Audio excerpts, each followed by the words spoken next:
Okay, we've got our tire off. We're gonna take the brakes off because we have a sound coming off these brakes that is something like the little warning tab that's on the brake pads kind of rubbing. And so our back brakes aren't too bad, but we're gonna do the fronts for sure. I'm not sure if we're gonna do the back yet, if we have time.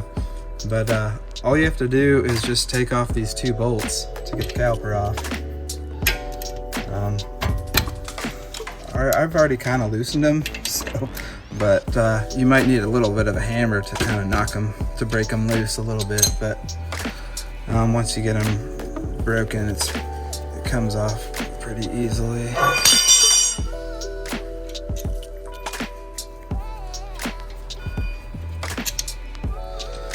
And then I used to do one of two things when I would do brake pads. I would hang them. I would hang this up here on the spring because you don't want to stress this brake line, but because of these springs that are on these pads, I'm just going to set this here for now. You just want to make sure it's not going to slide or roll off so that that brake line doesn't get stressed. So it's got these little springs that you take off, and then the pads just slide out.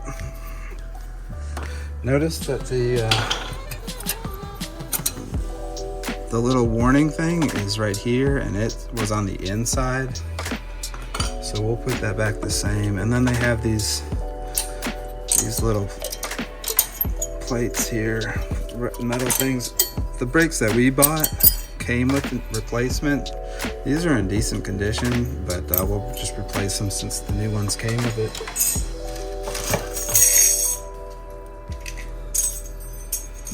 And all you have to do is just these little tabs here just fit into these little trapezoids spots. It just clips down,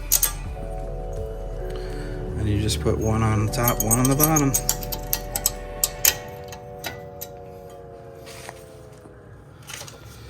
And then new pads, you have the little warning thing.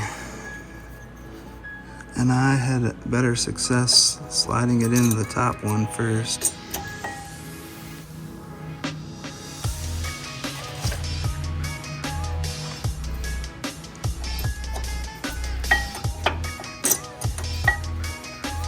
Okay, now these springs that I'm not used to, they just fit into these little holes. There's little holes on the top edges and the bottom edges of each of the pads. But they're kind of, once you stick them in, they kind of put pressure on the brake pads. So I just had a quick clamp, and I was gonna just hold them while I put the new springs in.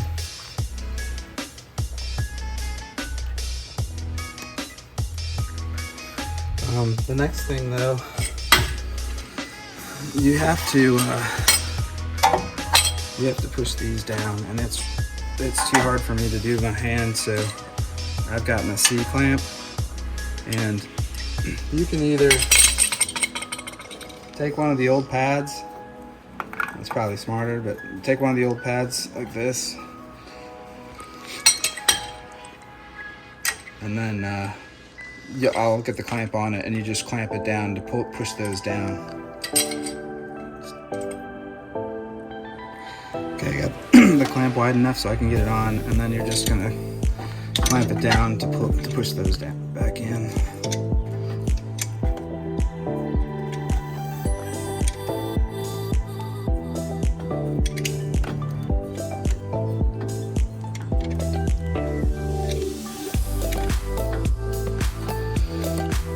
See, they both went down. So you have to do that to get enough space to get around the new pads, since the old pads kind of wore down. Those things were stuck in.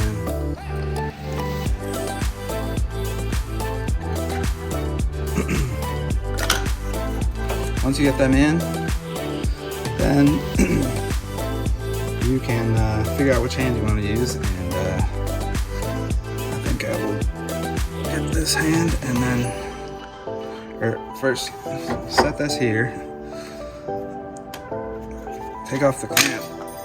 Keep a hand on these so you can keep them together. The springs aren't strong. They're just awkward, or it's just awkward.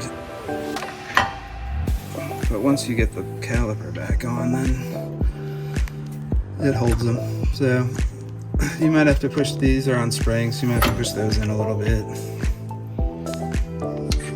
Just thread the first one. And thread the second one.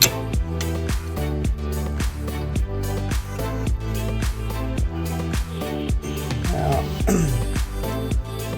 I don't know if I don't have my grease guns not working, so but if you have a grease gun, it's probably a good idea to take this little cover off and put some grease in. This car's not too old. I think it's probably fine, but I just don't have the grease gun able to do it. But then just gonna tap these tight.